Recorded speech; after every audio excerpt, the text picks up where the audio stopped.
meeting to order at 7:01 p.m. Welcome, everybody. Thank you for coming out on such a dreary night. I know it can be difficult, especially during such a busy holiday season. Everybody's running around with their heads cut off. But I do appreciate everybody, volunteering their time to be here. So I'm going to just pull up the agenda unless you have it. Yeah, it's right here. Okay. So I saw a note from Beth Patch that absolutely we can review the minutes from the previous meeting at the next meeting. Yep. And I think we are scheduled in December as well for the week before Christmas, so the 19th. Okay, excellent. Very good. Review of bills. So do we have bills to pass around? Yep. So I have current bills and then warrants 19 through 21 are previously signed. So you'll need to make a motion to vote on those, but you don't need to sign them. You just need to sign the big, thick packet. Okay. Okay. And those are emailed out over the last month. Yep. Thank you, Okay. Beth. Any items to draw our attention? I don't think so. Web hosting is on there. I got the gentleman who hosts the website to add in our domain fee because it's something that we traditionally have to pay with a credit card to GoDaddy. And the town doesn't have one, and if I pay it, or Doug paid it, I think at one point, Doug Bowman, we're out money. So he agreed to take on that for no additional fee, which is great. So Who's he just taking it wrapped on? it in. So Influx, our website hosting, the person who designed the site and is hosting it, agreed to renew our domain name and charge us for it. So I can be invoiced for it, which is wonderful. I think that's the only notable thing. Okay, thank you. Sure. I'm going to share your agenda tonight. Oh, that's fine. Building program grant. Okay, so we can have a motion to accept the bills after everybody's had a chance to have a Vote quick to look at them. accept the Well, bill? do you want to take a look at them first? She I think I did online. Okay, Yeah. very good. might make the thing go. Okay, so we have a motion to accept the bills. It did come on for a minute. It was on for a minute, yeah. Do we have a second? Second. Okay, all in favor to accept the bills? So who Aye. first did, I second? don't know how to turn it on. First, Yep. Who first did? Oh, Daniela. Yep. I have to share my screen. Okay, so while Beth is getting prepped. either in the budget or the bills, So the cables. we said we'd bring back Beth's laptop. Oh, yes. So I had asked for it to be covered, but when I did because I underestimated. So a few years ago, 6 years ago, I bought a computer that was rather expensive. I forget what I spent. It might have been $1,600 or $1,800. And I got a machine that could do multimedia because I do a lot with multimedia, and then had memory that would run really quickly. And it's lasted for 7 years, 6 years, 7 years. So I would like to spend $2,000, which is more than I asked for. I got a quote for $2,400, and I think I can bargain him down another $500. Wow. So Wow. yeah, well, he called the other day and said, I'll knock off $300 if you buy it today. And I said, I have to bring it to my board. Sorry. He says, all right. Well, if you get back to me, even if it's 3 months from now, I can come down in price. So I want to go back and say I can pay $2,000 for this machine. But it feels like a lot of Who's your money. IT supplier? So we can use whoever's on the Massachusetts state contract. So I asked Connect. They used to be GovConnect, Yeah. and they traditionally give really good prices. I asked Wally, who's local and has supplied a lot of stuff, and I reached out to Acuity, and they didn't get back to me with a quote. So we usually try to get 3. So I got 2, and Connect was the best price. And then we can't buy direct from Lenovo, which would be the best price because we don't have a contract with them. So I'm limited. The nice thing is if you go through one of these vendors that are on the contract, they also usually offer extended warranty. They throw in other, perks. They do. It's just better to go through somebody like that. Than, Do we have enough money in the budget to pay for it? Well, you have $91,000 in the bank, so it's a yes. And does that come out of a line item for computer supplies or something? So no, I'm asking for it to be covered from state aid money because I only budgeted $2,000 for library equipment, and every year I like throw in money and say I'm going to buy a new laptop. I've been doing that for the last 3 years, and I'm like, well, I really love it and it's okay, but now it's really limping along. And what happens is that the equipment money that I say, oh, I'm setting this aside for a laptop, the printer dies, so we need a new printer, Yeah. or Donna wanted it to upgrade the CD cleaning machine. Like, all right, well, we have equipment money, and we'll do Okay. that instead. Works for me. So if you would agree that $2,400 is not outrageous for a business class system that has Word and security software, That's reasonable. yeah, it interest, could, yeah. it will be less than that, but I will also like need to get a bag for it and a cord and possibly a charging station. So Yep. So are you sure that's all in? Because you said Word and yeah, usually the Excel town and installs whatnot. that. So, They do. yeah, Okay. yeah, so it's Windows 10, and I expect it'll last another 5 years. I'd love to see the quote just to make sure it's Mm-hmm. future proof. Because if you're getting 7 years out of this one, I'm sure it was It was top of the line when I bought it. right. Yeah. Yeah. There's certain specs that will last 7 years, and then some that just won't. Yeah. Yeah. Good point. Yeah. Okay. So, but yeah, I think 2,400 is reasonable. Do I have a motion to? Okay. I move. Yes. I second that. What am I moving for? I'm moving for Beth to spend up to $2,400 From state aid. from state aid for her new Thank computer you. and accessories. And I promised to actually buy it, but I'll send you the quote to look at. Yep. Yeah, I think it has a terabyte drive. This has half that, and it's Yep. One second. and 32 RAM of memory. Who seconded? Oh, good.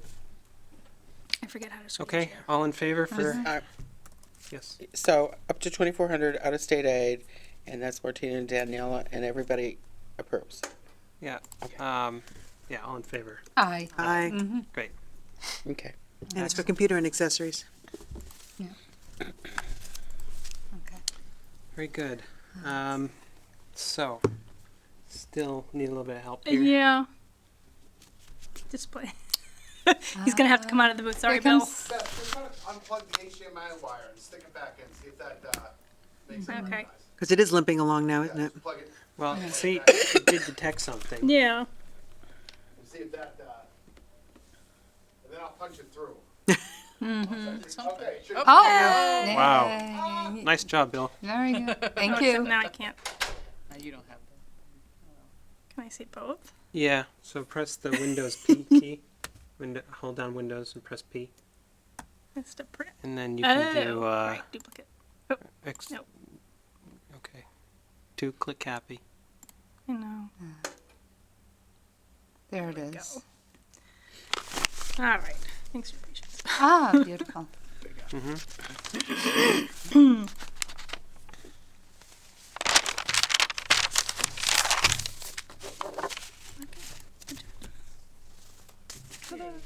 Okay. So next on the agenda is the building program grant. Should we continue to? Sorry. Membership? It's Yeah. not ongoing business. Hmm? It's not ongoing. Yeah, but usually Membership? we talk about membership towards the beginning, so I think Yeah. it's probably a good time to talk to it. So, we had one of our board members step down, so there's a bit of her term left over. So that means we can appoint someone. And generally, the way that works is we, as the trustees, have a month to appoint someone. Then the the select board are able to appoint someone. Generally, they're not like chomping at the bit to appoint somebody. So we've had several months sometimes, but they do have the authority to do that. So You have 3 weeks now. 3 weeks, yeah. About 3 weeks. Yeah. So, just food for thought, but some of the resources that I found are very helpful for finding people who love the library, or people who are very active at the library. So many of the staff know a lot of the parents and can often, say, well, I met this person the other day. They're a lawyer, or they have some really nice skills that would be great for the board. So I can pass their information along. So I've been offering, just to be a contact and a resource to talk to people if they're interested. As far as posting it, I think I did it in the past. okay. So. What's the best way to post the opening? It has to go to the clerk's office, but I was waiting for a letter of resignation, which I haven't seen. I mean, an email isn't. I think it went to Oh, okay. the clerk's So, office. okay. Yeah, they received All right, it. so I'll check in with. I mean, I have a boilerplate from the last time we posted, but I usually put it on our website and Facebook. And, yeah, Excellent. there's sort of a job description and links to trustee. I think mass trustee stuff. And it highlights some of the skills Yes. that we're looking Yeah, for. yeah, budgeting and advocacy and marketing. Yeah, I think I know that Dana does a lot of reaching out to the media and promotional work, and that's a form of advocacy. So I do feel someone who has good contacts and who's very out and about in the town. I know that Katie was, and I think we'd like to have someone with those skills. Any other thoughts? Would we then invite anybody interested to the next meeting? Interested? What do you mean? The last time we had an opening, we had a couple people who came and spoke about why they were interested. Yeah, I think if we have interest, it's an appointed position, so we can be a little choosy. When it comes to someone who's going for an elected position, I mean, anybody's up for that. It's up to the town. So, if we have multiple candidates, then I think that's appropriate. Okay, very good. On to the building program grant. We had groundbreaking in November, and it was well attended and got great press coverage thanks to Dana, and Doug and Dana both helped plan it. It was pretty exciting. And they started clearing trees last week. And I haven't driven by the library, but I heard fencing was starting to go up. They also put up an eco barrier along the wetlands that looks like straw bale and plastic to retain so nothing's leaching out. Very nice. Yeah. Fence and signage should be by the end of the week. I think weather permitting. We still don't have a building permit. The independent reviewer is waiting for the architect to get back to him with, I think, just one or two questions now. And I'm not sure what the holdup is, but we're leaning on them to move it along because there's only so many pre-construction activities that we can do. And they want to get on with the demolition. Yeah, So, right. So that was the building permit would allow kind of all those activities to happen, versus a construction and a demolition permit. Do we Yeah. know if those have been secured or? so I word of mouth on the street is they want to do one permit Yeah, and one not permit. divide it up. Okay. Yeah. And there's just this one thing I think that's still outstanding. So there is an aggressive schedule of work, which I got a black and white copy of, and I'm reaching out to get a full color copy. It basically looks like a bar graph, and it's multiple pages, but I want to get it up online so that people are aware of what's happening when. We are having a team meeting every Tuesday morning at 9:00 to go over what's hot and what's changing and questions and tasks and to-dos that have been included in that, so it's been helpful. They are anticipating having roof and walls by April 1st to 15th. And staying on schedule with a January or February finish. And then we have to get a certificate of occupancy from there. So if we have a mild winter, they can do that. But wet and cold is going to be a challenge. So, but they're optimistic and they seem to know what they're doing. Really professional and nice people to work with so far. Great. So yeah. Any questions, comments? Groundbreaking. So I did put as this project moves on, we're gonna see more things, on the website. Yeah. I put up sort of gathered everything together with photo and video. And the next post that's going up is, here's the construction outline for the next 2 weeks, because the schedule, they have 2-week breakouts, so people can know what to expect. I've taken pictures, Cindy took some pictures, we're putting those on Instagram, but we'll put them on Facebook and here too. And Andy, I think, has been taking photos every day, but I haven't seen them yet. Oh, right. The team is using Procore, which I'm not at all familiar with, but it's a database to gather all of the information and questions and schematics and schedules and meeting minutes and photos and all of that documentation all in one place, so. I'm waiting for things to get put there so that we can put, that's not public, that's an internal management system, so that we can get it out for the public too. Well, it was so fantastic to see all of the library staff show up with their jackets on. That was Yes. really Now I cool. gotta go pick up mine. In my office. Okay, I gotta You go. might have to look, I think I might have put it on a shelf. Sorry if you can't find it. And I just want to thank Paul Farrar. Farrar for gathering all the things that we needed for the groundbreaking, including the podium and the stands and the PA system, all the stuff that we were going to have to be running around for, including the tent as well. And he just like, well, I can grab all those things, and he did. And he put them up and took them down, and he took a great funny photo. He jumped right on the pile, and I think that one made it to the Worcester TNG. Yeah. Yes, it did. That one. That one right there. Not bad. Yeah, That's great. Sorry about that. yeah, so that was fun.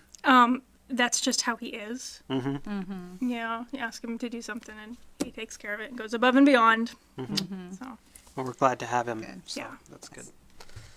All right, excellent. Thank you, Beth. yeah. So I guess you and Doug will continue to be our feed for building updates. I'm not sure what kind of updates we expect as the board. So there will be walkthroughs at some point. Andy's hoping to get us monthly walkthroughs. So they're more likely to be during the day, but I'm happy to extend an invitation for anyone who wants to put a hard hat on and come walk around and check out the site and see the Yeah. progress. Sounds, Yeah, sounds, That sounds would like be fun. okay. It does, doesn't it? Yes. It's really happening. Okay. Yeah, that'd be fantastic. Thank you. Okay, excellent. Let's move on to the budget review. So I think budget review is current budget, but I also did send my proposed FY21 budget out too. I don't know why I'm putting the paper. I have it in here. Yes.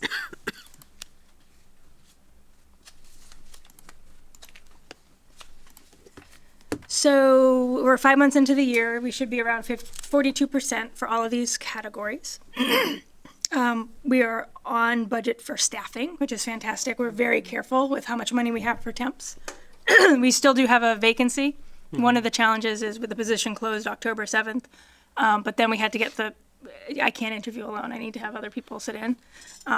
So getting 3 people at a time when we had enough staff to pull 3 people away to do interviews was a huge challenge. But we've interviewed 1 candidate this week, have 3 more on Friday, and I think 2 more next week. So out of about a dozen candidates, half seem like good possibilities.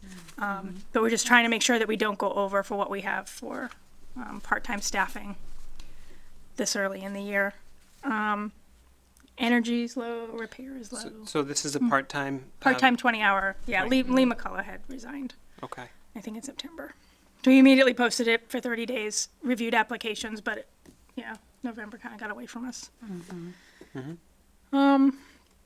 Professional and technical is over because I had a presenter come who is $100 more than I had expected. It's a bottom line budget, and we won't be hiring or doing anything else out of that budget for the rest of the year, so it's not a huge concern. It's only $100.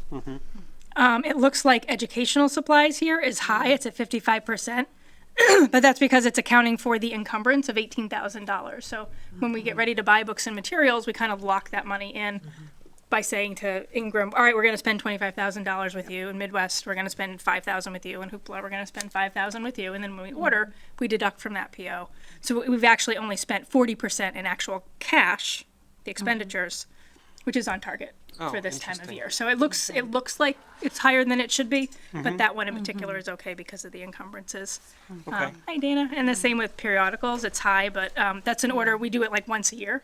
And then a few things will go, mid-year if somebody says, hey, we really want to have, I don't know, whatever, new magazine, or you should bring back Sports Illustrated. We say, all right, well, we'll add that subscription in when it's a patron request, if it's available to us. So for that to be high also is not a huge concern. Yeah, and I think everything else How is is okay. how is the billing going for the temporary location? We continue to have an issue with National Grid. Yeah. And Eileen sent another letter this week, I think, trying to get a higher up to talk to. Yeah. The town sent, it has nothing to do with the new location, the town sent our payment to the wrong address. And instead of crediting it to our account, they listed it as a credit on the account but failed to deduct it from the amount of the invoice. So it's like they didn't receive the check, and no matter who we call and try to talk to, they won't adjust it. And we did get a letter saying they were going to shut our lights off if it wasn't paid by the end of the month. At which point she took over and reached out again to try and get it resolved because we have canceled checks. They have our money.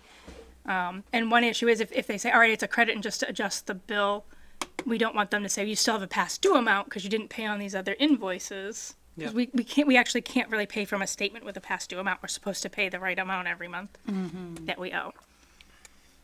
So, and when I reached out to the town, they sort of said, oh yeah, well, we're having the same issue with another department. Let us know how you get it resolved. Wow. So we're just continuing to fight with them. I think the quarterly sewer bill is still going to somebody who did billing for St. Andrews, and they just tossed it over to me. I've notified the sewer department that we're taking over. Okay. And the construction company had scheduled to cap and cut all of the utilities and bring in their own utility sources at 35 Grafton Common for this week. So we won't be paying for the lights and power and sewer and all of that at the other building anymore. So as of where are this they going to point. shut off the lights on the common or at St. Andrews? Oh, so the threat is The for threat. St. Andrews. Yeah, that it's the St. Oh, I Andrews was account wishing it that's was a the problem. common because they would say, oh, so what? Yeah, I know. Yeah, it's not that easy. So yeah, so that's it, and we still get things coming to the wrong address and weird address. And somebody pointed out that our website has the wrong zip code on it, even though I corrected that a while back. So there's still Okay. confusion about where we People are. are still coming. People- Every time I'm on the phone, there could be anywhere from 3 to 6 people who say, is the library opening in 5 minutes? The construction crew said people are driving past the cones through onto the site and going up to the door. Really? Oh Yeah. my God. So like I said, the fence is going up this week. They won't be able to do that anymore at this point. Yep. But yeah. For everyone watching, we've moved. We're now at St. Andrews on Route 140 at 53 North Main Street in North Grafton, where we'll be residing for probably the next 2 years. 6 months. Let's say 16 months. Come see us there. We still know where we are when we do move. Yes. Yeah. Well, then they go to St. Andrews and the new library's open.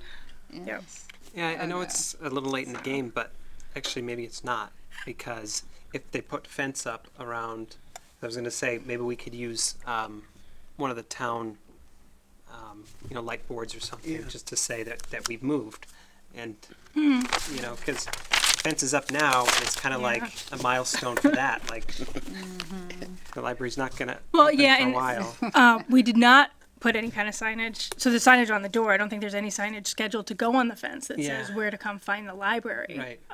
It has all the project information that's required by law and by Mass Board and all of that. Can I borrow your pen? I will find out about a sign on the fence, Yeah. as well as notice on Gaudette's and the town board. And Well, we could see if we could make our own banner. I was going to do one for capital campaign eventually, but I was thinking we could do a banner, just say we're under Okay. construction. Just say really, a 6-foot banner. We're under construction, and then just maybe a couple words. On behalf of the trustees to fund that. I don't know. We can get it done pretty cheaply, Yeah. but we have to make sure that we're allowed to put it on the fence. Yep. And then people would at least know that we're under construction. I mean, you would think they would know it, but they may not know it, just because it's obvious to us. the sign permit is 1 page. So I Yeah, can no, send I've done to it whoever- before. I okay, don't know yeah, if since yeah. this is, I think, I'll just call. Yeah, I'll it's call up. supposed to kind of be grandfathered in because we're a town property, but it's Oh, nice that's to do the Bauberger. formality, yeah. Yeah. And, the DPW board. Okay, Thank you. thank you for thinking of that. Yep. That's amazing. Okay, where are we in the agenda? The capital campaign. Dana, update, project update for the capital campaign. Welcome. We cannot believe it. Yes. We have all the illustrations, so I talked with the people that designed it. So what we're going to do right now is, actually, I'm going to work on it this weekend, and I'm probably going to be in touch with Beth just to make sure I have the right names of the different views, and then we're just going to put it together. And I was going to also do, in conjunction with it, a bookmark. And then I was thinking about a banner, maybe just to announce the capital campaign, and or we could do it, maybe we can work in the new address or something. Yep. And then we're gonna get rocking on it. We've been waiting, so I don't think there's gonna be any issues now. I mean, we were ready. It's just been sitting waiting, but now that we have it, we'll just make sure fine tune it. It'll be done. I would think next time we come back, probably will be printed by then. No, not unless something horrible happens, which I know it's not gonna happen. So. I love the new schematics, especially the one that shows when you're facing the main building, really what you'd be looking at from the common. And it's really, you're looking at the 90-year-old building, which is pretty cool. Yeah. They were able to do that. We had some like that from the other one. It's good that they're all consistent, so I'm really pleased, and Beth really she did some. Nagged and nagged and nagged. Yeah. Well, I was getting ready to drive down to wherever they are, but it seemed like we got it together. We had to have a lot of approvals, so we understand that. We got the approvals. We shouldn't have any issues now, right? So we're moving forward. On the forehead. On the forehead. Yes. So. And we got a lot of publicity out of that. That was really good. I don't know. Thank you. I was really happy with some of the headlines and stuff. Oh, yeah, And people so- came. We had three. We had the Telegram Gazette people came, and so did Community Advocate, and also the Blackstone Valley Express. So you'll see some articles. Community Advocate. I would think that. Yeah, that just came out.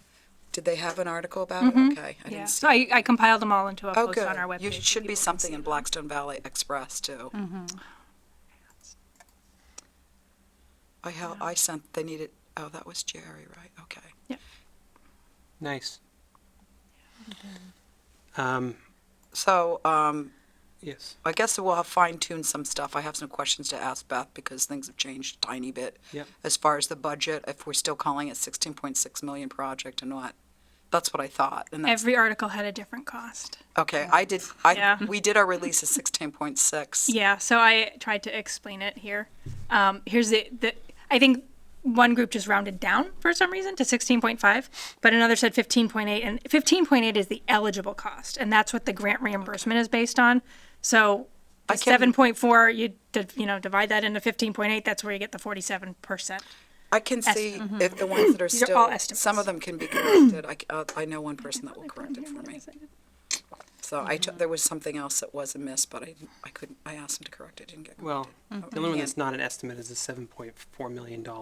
We're getting at least up to that unless the So project it's comes in up much to, less. well, that's just it, up to. Yeah. Yeah, so even that is an estimate, because if the estimated 15.8 in eligible costs are actually 14.7, because we Yeah. get great deals on everything and the price of steel doesn't go up, Yep. then they're not gonna give us 7.4 just because they'll do 47% of whatever it is that we end up spending. Okay, so it's gonna And they be kinda- 47% yeah. of whatever we, and that's what, About, yeah. that's what the chair said. He said that, which was kind of nice.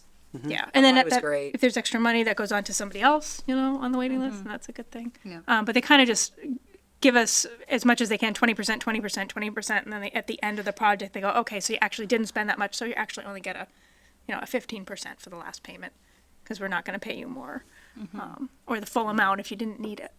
So, Okay. it's complicated. That's it. No, that's pretty clear to me. What you There wrote. I will is, share that. I don't know if anyone else got a survey from Mass Board of Library Commissioners that I'll forward out. They're looking for feedback on the Massachusetts Library Construction Program, Yep. and how, the application process and the granting process works, and if we're happy, and what else could they be doing to be supportive as they go into like the 30th year of the program. So I may send it out. I took it today. It's just like 5 questions. Yeah, I'd love to see that. Okay. Is more people fill it out, the better, Beth? I think so, yeah. Yeah, and they're Yeah, interested send in it to hearing them, from a fill it variety of perspectives too. So, if you've been through it more than once, or maybe we should have applied for planning and design. Maybe that should be required. I don't know. It Did might we have been apply helpful. for planning and design? I did not, but in the previous grant round they did. So it saves a little bit of money. But the feeling was when planning and design came around for the 2016-17 application, it was just still too fresh and too soon to think about going right back into planning and design after the 2011 vote. That was probably a good decision, I think. Yeah, I think so too. This looks like an older agenda. Oh, really? Dated 10/23. All right, so yeah. November What, 20th? what? No, no, no. Alright. So the one we were looking at on Karen's Okay. computer is a little Oh. old. Oh, that's the Yeah. correct one Yeah. right there. Yeah, the printout. This is what it said. Okay, All right. very good. Yeah, Thank we're you. good. You'll have to look at Beth's. Yeah. Mm-hmm. That's okay. Or that one. I'll look I'm left putting rather notes. than right. Actually, it looks exactly the same, actually. Okay. Thank you, Dana. You're welcome. Thank you, Beth. Any IT updates for us? I think I had said that the guy who usually came left and moved on, and Bob is our new person, and he's equally wonderful Good. with following up and checking in. But part of it is I've finally gotten in the habit of knowing on Monday that that's a good time to submit my request because he's usually on site Wednesday for the town. So one of the things that he just did for us is we used to have the public computers for kids and adults password protected. And there isn't really a need for it. It's logged into a profile that's not an admin profile. So when we got the teen laptops, he didn't put a password on it. I said, why don't we just take them off of these other computers? Do you think we need it? And he said, no, not at all. And he fixed that for me. He gave me the password for this building for staff. So I can actually now access, I don't know if you noticed, I can access all the files on our local library share server sitting here instead of having to nice. duplicate files. I did notice that. That's pretty cool. So, Yeah. so he gave for here the password, Yeah. which is Grafton 13. For the public. So there's a staff one, so I can access the staff directory, which the public can't have access to. So yeah, he told me I had to destroy it after I typed it in. So. Very double But yeah, he's just been great. When I checked in about a computer, I think the answer is always just get a business or enterprise class machine, not a general consumer thing that you would buy at Best Buy. So that was nice and supportive. Where would you buy those then? We have vendors that we buy from. You They're on approved the her to state buy a card. new one. You missed the conversation about how I need to buy a new laptop and I still haven't. So I So, just wondered, yeah. do they sell to onesies? I mean, it's a reseller that you're going Yeah. to. Yeah, she said she gets a pretty good discount through the town vendors. Yeah.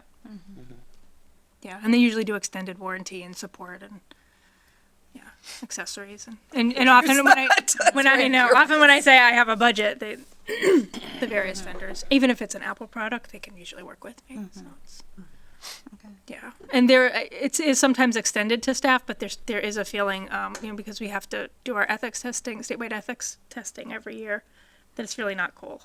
Even though it's offered by the company, you really aren't supposed to do it. So, yeah. So we don't. We just buy it for work. Okay, thank you, Beth. Friends update. So, they didn't quite have a quorum. The Friends meeting was last night. Think they have a membership chair, but they're having trouble in getting in touch with him. Meaning he doesn't respond to emails, and some people are just good at emails, and some people just get inundated with emails, and that could be the case. And maybe he just doesn't know that he has action items or things to respond to. So it's been a challenge to speak to the membership chair and get in touch with him. But there was a bit of discussion about how to either do a membership drive and also a way. I brought up Doug's concern because every time we talk about this, he said, well, I don't know when my membership is up, so I don't know if I need to pay it or not. And the only way for anyone to really know when their membership is due is to reach out to the Friends, and it's not really a good model, So we're kind of trying to figure out different ways to do that. Make it easy for people to pay is what you need. Yeah. I'm a member of Right. Framingham Friends. They just send me an email. Right. Yeah. And they have the emails, but it's also Beth is offering, well, somebody needs to come in and sit down with us, and we'll use the constant contact. We'll show you how I was to do going to that. say that would be Yeah. great. Constant And contact. Yeah. I think the membership person was doing that, Yes. like sending a monthly email or possibly a letter. Not everyone has an email address too, who's on the Friends. Yeah. So postcard mailing would also work. We could But they're doing their monthly, their annual drive soon, where they send out a letter to everybody who's in their membership list, reminding them to renew. They do it every November. And we've suggested they shift that to October during National Friends of Libraries Week, and they're amenable to that for next year. So, yeah. For fundraising, I think the Usborne book sale went pretty well. It was, I don't know if it was a lot of work in order to make a profit there, but they made a profit, so that was good. The Barnes and Nobles fundraiser, I think they want to take another shot at that maybe next year. And Beth had some ideas surrounding how to make that more successful, and also to get some librarians there to do some programming. And then at the end you can say, oh, and also, you know, we have A booth. a booth, right? Yeah. I don't think they were getting very much attention. They were kind of like the pariah, you know, people kind of going aisles around them, you know, like, what are they trying to sell me, kind of stuff, right? So, but I think that's an easy one, but I think they felt that the amount of effort that they put into it didn't really give them a good return, but it's also just in the way that you approach some things. You know, because Barnes and Noble is willing to work with us. Anything else on fundraising? Oh, book sales are on hold for now, and Beth mentioned there's really no space to do any book sales, so probably not until we open the new space. So I've gone by like Westboro Public Library, and they'll often have things out on the lawn in the fall and maybe in the spring, but I just don't know that the St. Andrews is really conducive to doing that kind of an event. So I mentioned, you know, the book bundles are really popular. Losing Aaron Schwartz in the Down Under, it's no longer called the Down Under. But I think he was kind of spearheading that a lot, you know, and so I think they have enough willing board members, but they need what I said, minions, right? So they get a lot of people who are very interested in helping out, in volunteering, and you know, when they sign up to be a friends member of the library, they say, well, I'm interested in doing this, and this, and I think they just need someone to reach out to those people who are interested in helping, not necessarily to say, well, great, you're going to join our board. No, I mean, you have marketing skills, so we need somebody on the board who can coordinate those people. You know, so that's kind of what we talked about. I think it was a good discussion, and it was very it wasn't really official because they didn't have a quorum, but it was still a positive discussion on how to make things a bit more efficient. Okay. What's next? I'm not going to look at yours. And their next meeting is tentatively scheduled for Tuesday, January 14th. Yep. So someone will have to go. And if somebody would like to attend that meeting, I'm free that night, but happily, What night is it? it's the Tuesday. What did you say, January 13th? 14th. 14th. It's, Tuesday. Yeah. Yeah. Okay. Yeah. So just let me know if there's something you like to do. It's interesting to see how their board operates because they are, an extension of the library and in turn an extension of the trustees. So it's good to, maintain that relationship and, get to sit in on their board meetings. And also, we as trustees should be members of the Friends. So certainly, I don't know when my membership is up, and that's why I brought it Should up. we just all rejoin some? at one I point. think it's probably a good idea, perhaps, since we talk about it enough, maybe to just have all of us agree to join in January. Yeah. Because I think that's when they get most of their renewals is in January. So we might as well just agree to do that too. Maybe we could bring the paperwork and I'll do it. Yeah. I always renew in December because I always give at least 1 or 2 people a gift membership Yes. for a holiday gift. So I will Yeah. challenge each of you to gift a membership. It's like $10. So I like Peter's parents are members. They're never going to participate or volunteer, but they're members. That's So fantastic. get it in their Yeah. name. I really love that. Yeah. Yep. Okay. So landscape garden. Okay. Yes. Yeah. On the day that it was 17 degrees outside, I saw you. I was there. Andy saw me. Yes. It was freezing cold. That soil head was like tundra in that box. Yeah. I had to take a hatchet. It took me 4 hours to hatchet the soil out. Yeah. I still don't understand why that stuff had to remain, and the recycle bin is still there. Mm-hmm. Because Andy said he was going to move it. He moved it to the other side of the privet, and that was the end of that. And that's not a complaint. I'm just saying it's still there. I know. And my neighbor and I were freezing. Mm-hmm. So there's a little resentment there about having it sit there for about as long as we've moved. And so we did get it moved. It's at my house. The strawberry bin. It's at my house, not for me, just Yeah. it's there. And I couldn't think of any place else. And then the stuff that they did move the benches, and that was great. But they also moved all the trash, which was marked trash. I know. And then I had to take care of it at St. Andrews. Yeah. So that's just my feelings about it. And it was 17 degrees, and it was very cold, and we hatchet and we dug, and we hatchet and we dug. And it just wouldn't come. It was really hard. And I was like, I'm going to walk away from this, but really I didn't want to. So this is the dirt. The So, no. no, this is in the strawberry bed. Yes.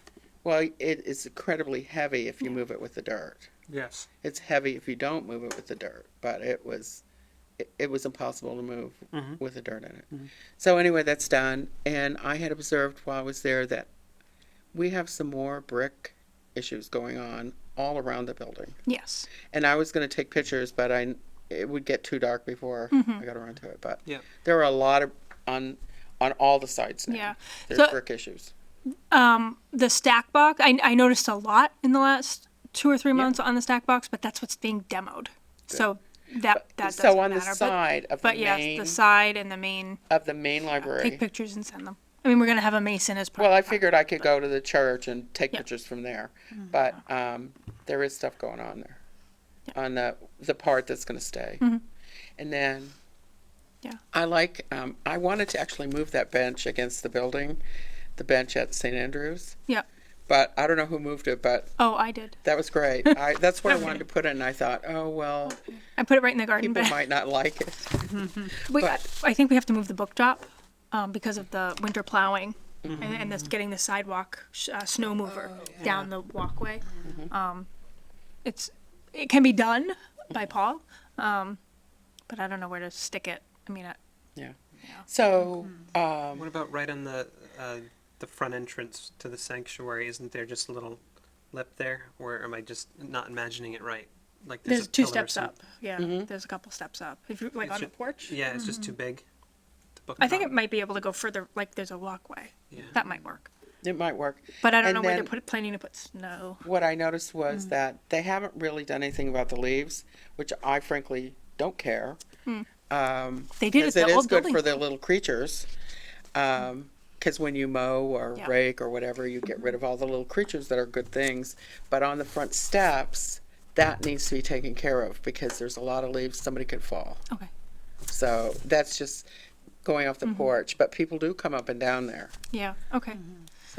They did come, we had a lot of leaves and then it rained and it got matted down and you couldn't see the lines in the parking lot and we put in a C-click fix and someone came and scraped them up and leaf blew and cleaned up the parking I lot. figured they could leaf blow them, I don't, But I'm not any gonna of, make a you big can, you deal can out of always take a photo and do C-click fix and it'll get sent Okay. to somebody. Are the trees out of the gutters yet? Oh, yeah. They are, but we have lots of moss. So they did gutter cleaning 2 months ago, and he's coming back. He said he was back in Grafton the end of this month through early December. So he's going to come back to St. Andrews, and I asked for a price quote to do the part of the building that we'll be retaining. But I just actually sent a note today that we need to get that on the construction agenda because we need to know when a good time for someone to come with a ladder and be on that building before they do St. Andrews, demonstration. right? No, she's talking. No, the old building. We have to clean the gutters in the old building Okay. as well as at St. Andrews for the second time. So I'm on it. Good, We have a leak. At that's St. what, Yeah, that's what I was hoping you, that sent me a note that she noticed on Saturday that water is coming, not from the skylight at the moment, but from the peaked roof in the sanctuary and dripping down into the aisle where the biographies and nonfiction are. So we currently have a bucket with about this much water in it, and I sent a note to Andy today to get on that and figure out why it's leaking. And I'm still waiting for a caulker to come and do the skylight. So I followed up on both of those this afternoon. Thank you, Miss. Yeah. So is that really under Andy's purview? Yeah. Because we're, Because the question is, who owns it? Yeah. He's the go-between with the realtor Yeah. for the lease of the building. Yeah. And we can, like we can call a plumber, but when it's constructive things about the building, I don't feel like that's our thing to do. Plus, he's working with DPW and with the building department so closely. And he works in this municipal center. Yeah. That he's good relationships. It's better to get him to do those things. And he's willing. there was some He injuries. he does see part of his job as giving me some relief from construction stuff, so I can continue to run the library. So it's good to be able to delegate it to him. Yeah. Okay. Thank you. So that was a whole conglomeration of topics. Or landscape the building. Sorry. Any noise complaints? We had it's kind of a noise issue in that people were going into the smaller rooms and closing the door because they didn't want noise filtering in or they wanted to have a private conversation. The problem is that there are collections in those rooms and to close the door is to bar access. Yeah. So after going around for about a week and asking people to please leave the door open and then putting up signs, somebody said, can't we Take the just door take off. the doors off the hinges? And we asked Paul to do it and he took them down and now it's not an issue anymore. Love it. Great staff, we think, outside of the box. Yes. Yeah. Oh, Yeah. There's no meeting rooms there. There's no meeting rooms. Right. No.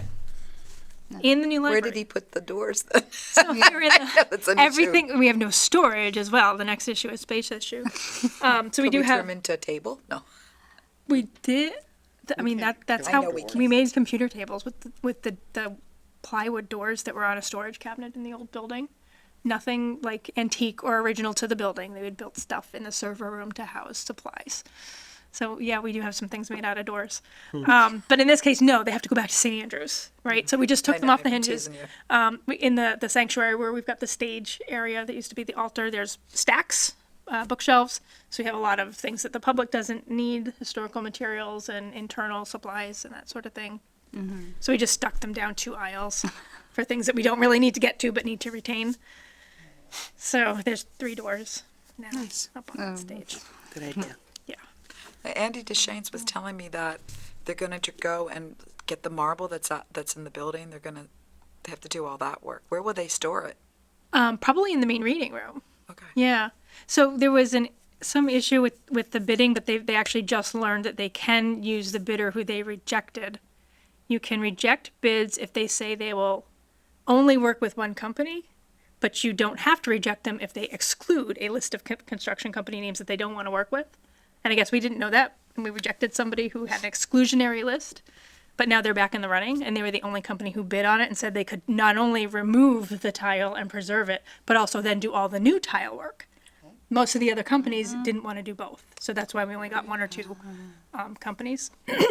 So that's exciting that because the general contractor said, all right, well, we'll take it on, but we can't make any promises that we can save it.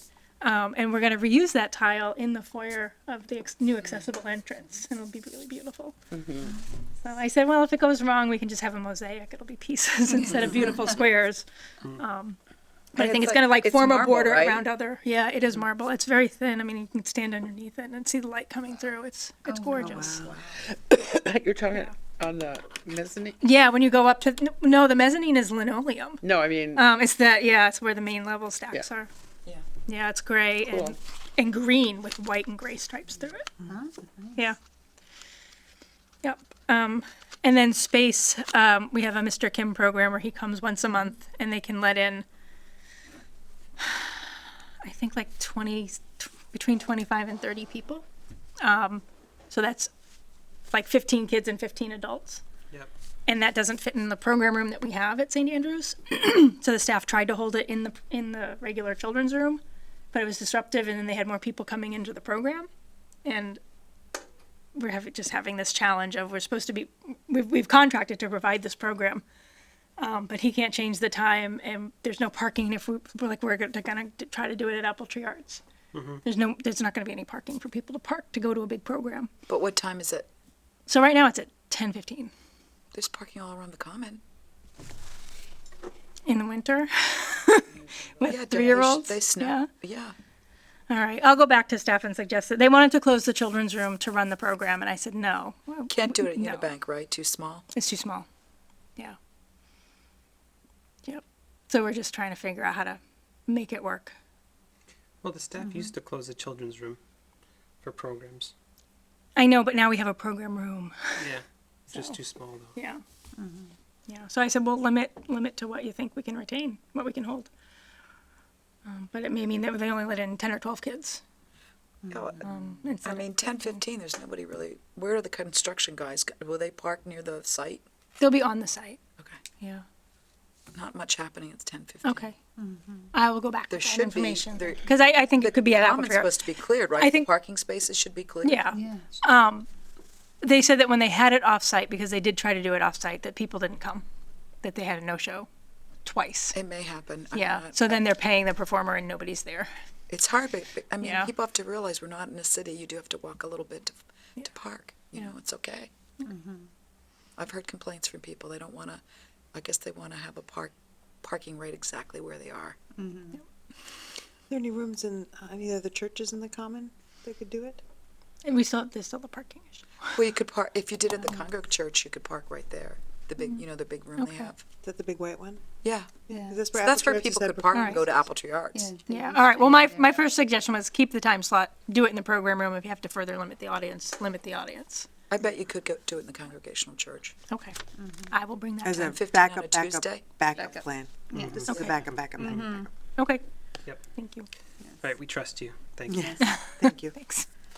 All right. I know why you're trying not to close it because now we have more space and we want to be more, welcoming. I get it. It makes a lot of sense. You're right on. Yeah. Yep. But you also can't tell people they can't come to the program when the library's open and it's in the middle of the children's room. Right. You can't kick Yeah. people out. Yeah, I agree. Yeah. Okay, lighting in the parking lot after dark. I pinged Tim about the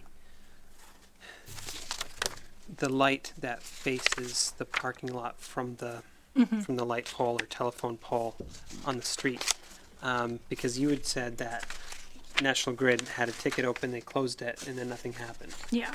So it looks like Tim has a line on that. Yep. And he's on top of that.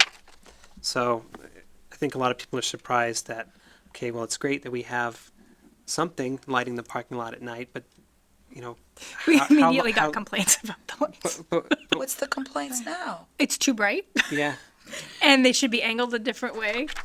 yeah. And maybe we should turn it turn the whole thing or angle the individual lights or wow, that's bright. oh, you lined up You mean as all they're- of 30, 122? and- Yeah. Or Oh, 140, yeah. 30? You And light up the whole neighborhood, Yeah. but it's For all how many hours? I'm thankful no one has said Yeah. that it's too loud. Yeah. Because It is loud. Yeah. But and what I- if somebody falls if we don't have it? I mean, Yeah, no, I think we need it and it will be okay.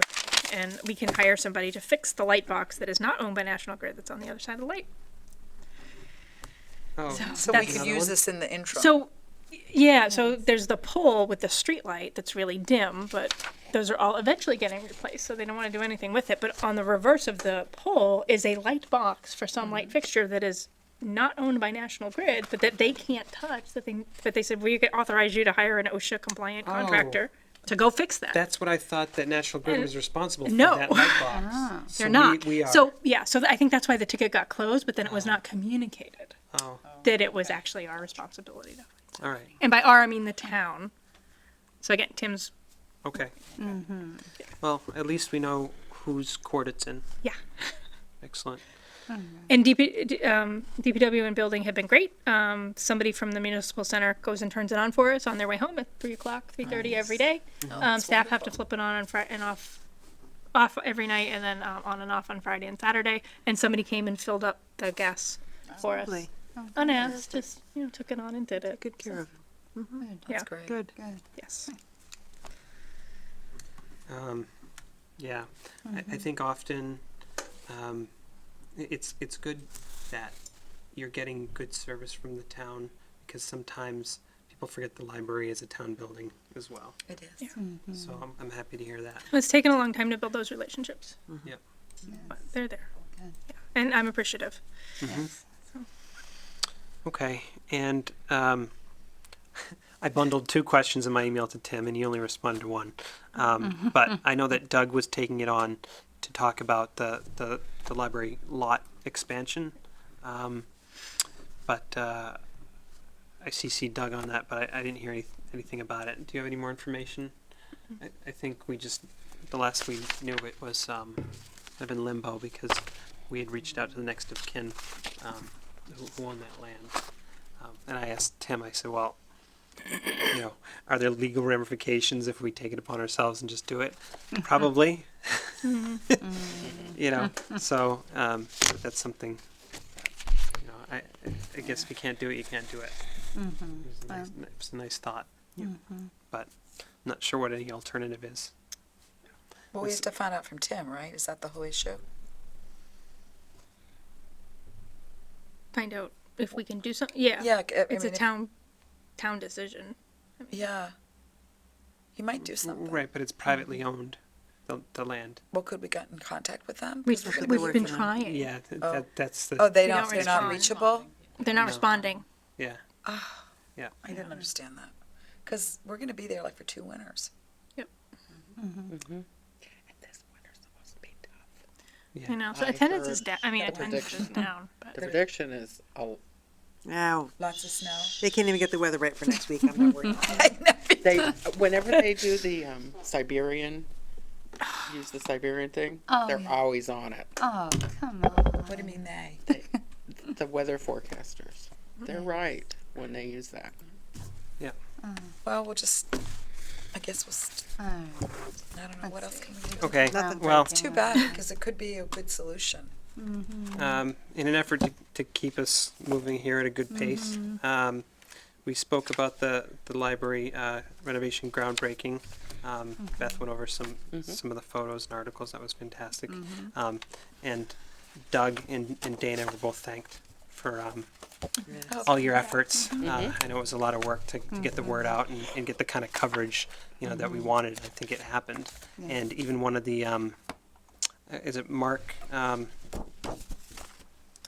One of the people that were using the not the OPM, but anyway, Mark, somebody or other said that he's been to a couple of library groundbreakings and there's only like 20 people there, so he was quite surprised to see how many people showed up to ours. So it was good. That's So I think great. we did a good job with I that. have photographs I can send you. I'll go through 'em. I Yeah. don't know if, have the friends put anything up on their Facebook page? The Friends? Yeah. No, not about the groundbreaking. Okay, I'll ask them if I can do that. I have a lot of stuff I can share. I know you want some too. Yeah, absolutely. Thank you for taking photos as well. And I like your Toastmaster speech. No, it's really good. Oh, yes. Yeah. I'm sorry for not answering your question. I already had what I was going to say in my head. And, Oh, that's okay. but I put it on the. I misspoke. I'm sorry. No, it's Yes. okay. That was huge. I explained I it missed to it. No, somebody wait. else this morning, and they were like really impressed. Who was it? Oh, Yes. Okay. So new business. So this Saturday was the annual MLTA meeting, and Martina was there as a representative and also reported on their new website, which I think you've been working very hard on, as a vehicle for trustees to share stories and almost as a blog. Do you mind just speaking about that a little bit? Would you mind putting it masslibrarytrustees.org? Mass. Mass would be mass. Mass.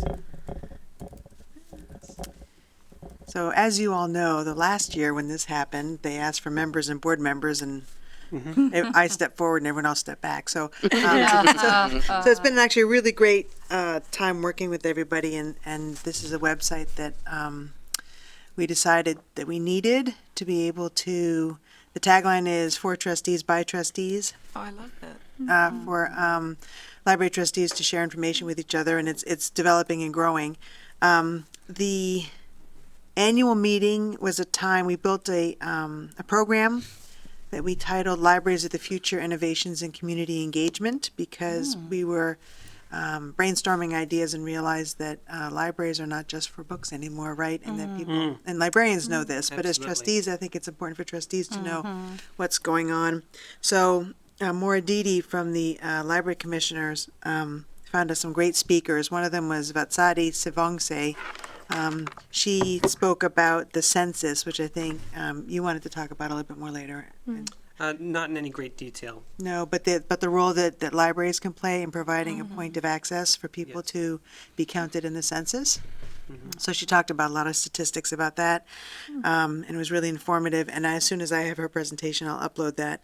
And then we had Callan Bignoli, who's the library director at Olin College of Engineering, and she had done a survey of, I think, other librarians about what they saw the future for libraries would be. And so she talked about some of the ideas. And so, as would it be expected at Olin, they have a really impressive makerspace that people have access to. Other ideas that came out were adult services revisited, and that's sort of a blanket term, but it was the idea like, I've seen it at places like Poly Hill Arboretum and things like that, is where you can, if you want to go and take a hike, here's a backpack with everything you need. You don't need to go buy stuff, but just take a backpack of stuff out from the library, and here's a map to go on the trails in Grafton, for example. That's so Things cool. like this.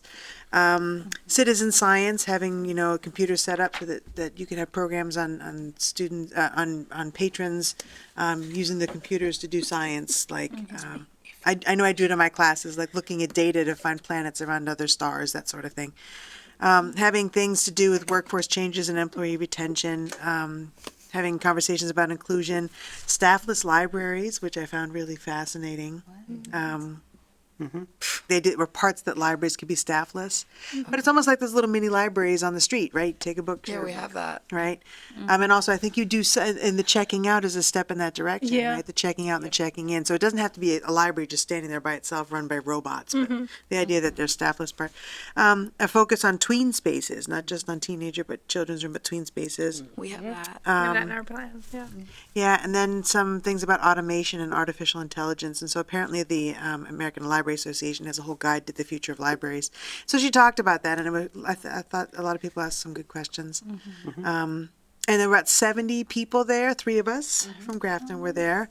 It's a really nice meeting, actually. It's free. You just go and you, we try to work on a good program, and you get lunch and meet It people sounded around. terrific. I wish I could have gone. Yeah.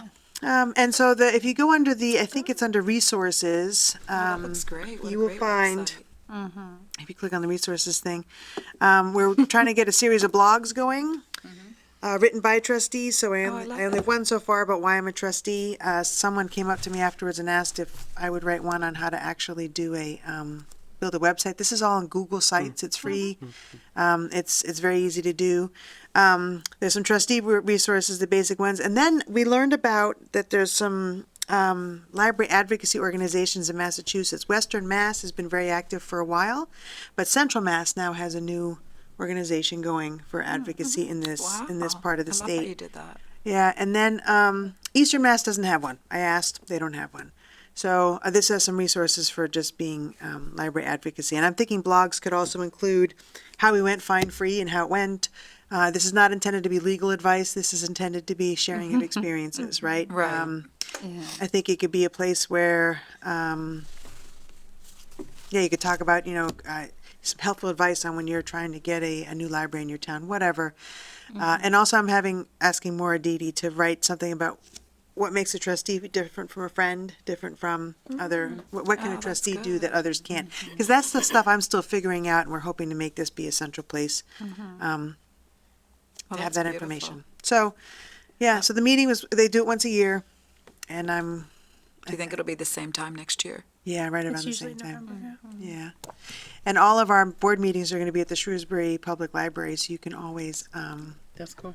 ooh, and I was really excited about that graphic right there. I used Excel, and I used the membership thing, and I could find out where everyone was stationed in the state of Massachusetts. I had a blast making that. Oh, that's so cool. Yeah. And so all of the board members are in Oh, blue, and the other ones are, the other libraries or individuals around the state. So we've got like I-90 well covered, you know? So, yeah, there you go. Nice, really nice. Oh, that's wonderful. Yeah. Great. Well, thank you very much. Yeah, did you want to say anything more about the census at all? Yeah, so I have some notes here. Essentially, the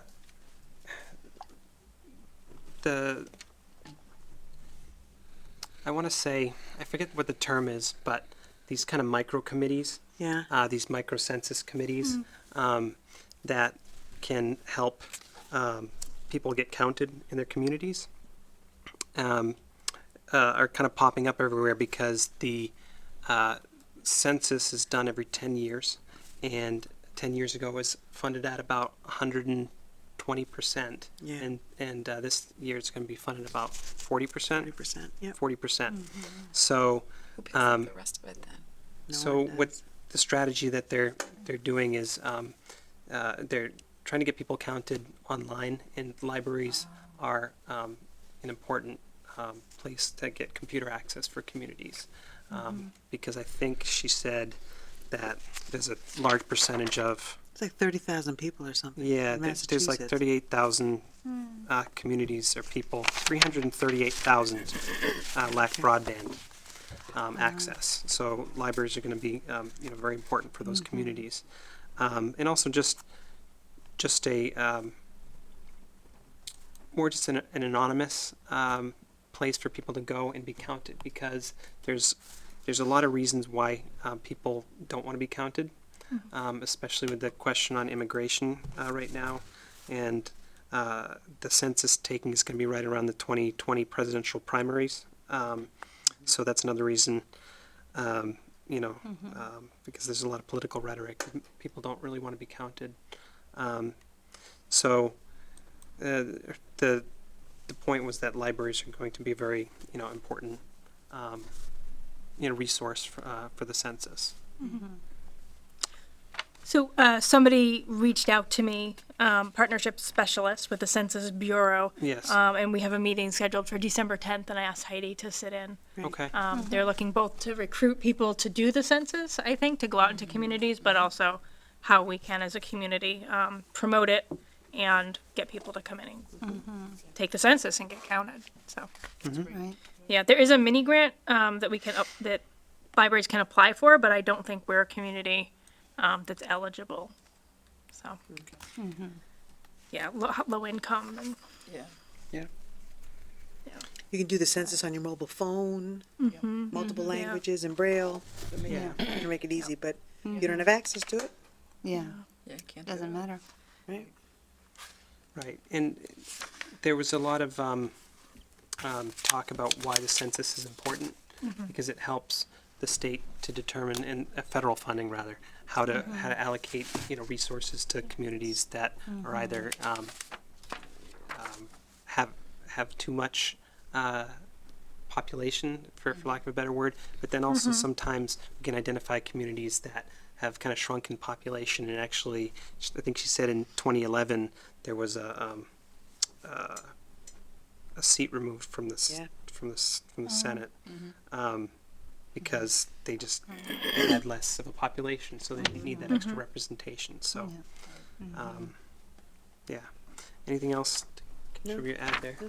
Anything else you want to add from the visit? Yeah, do you have any thoughts from your impressions? I mean, I really enjoyed my time there, especially getting to rub elbows with a lot of the not really rub elbows, but also just kind of meet our support system. I enjoyed it, trading ideas with Yes. other people from, other trustees from other areas, and that was probably one of the more exciting. It was also nice to see, people's faces from, you get, emails from them all the time. Yeah. And also get that really good sense that, libraries are serving as one of the most important public spaces now. Mhm. And I think everybody's on board with that, so it was really great to get that support and that feeling. Yeah. Well said. And it was really exciting to talk about our groundbreaking, especially with the Shrewsbury Library trustees, because they were asking about it. And also it was interesting to talk with other trustees who are looking to start the grant process, and wondering. Yeah, and They had a lot of questions about that. yeah, there was a lot of questions about that, and also about fundraising, in the capital campaign. A lot of libraries have a 501c3 organization, and they're taking in money. So there's a question about the type of money that you take in from people who want to donate money to the library. It can be very discriminatory based on the type of businesses that want to give money. Marijuana is a big topic in towns, and a lot of people bring in marijuana businesses. There's a lot of money to be made there, but they sometimes will take money from alcohol stores, or who's to say what kind of funds you're going to be. Who wants to donate money to the library? It could really be anybody. So, so they asked kind of our approach and how we were handling that, and the way that we handle it is, money is money. If people want to give money to the library, then we'll happily take it. Basically. Yeah. So it was interesting. Okay. All right, thanks. So we talked about the walkabout. Policy review. Danielle, I think you had a few things you wanted to mention on that. Yes, so apparently we had a couple of policies that came back after review, legal review, correct? Yes, Yesterday. okay. Which was great because I think the work that we all did seemed to be very well received, and there was just some minor grammar issues. They were mostly Very- grammar things, not very- legal things. Yeah, Nice. Yeah, word it this way. and so then I went through it again, just to see what they did. So I'll start with the code of conduct, which I think is one of the more seminal pieces. And again, it was completely grammatical. For example, they referred to the patron. If the patron is refusing to leave, don't call them the trespasser. Just refer to it as the patron. That makes perfect sense. So they were basically just grammatical. I did have one question or one suggestion for the parking lot policy. Again, completely just grammatical. And this is just something I've been learning more as I'm speaking with a lot of people. When there is the question of saying something like on point number 2, where it says parking on the premises is allowed only for library business or with permission from the library director or his/her designee. Let's not do his/her. Let's do it as their designee. Yeah. You actually don't even need it. Yeah. I wanted just to make that note because I think that's kind of the way grammar is going.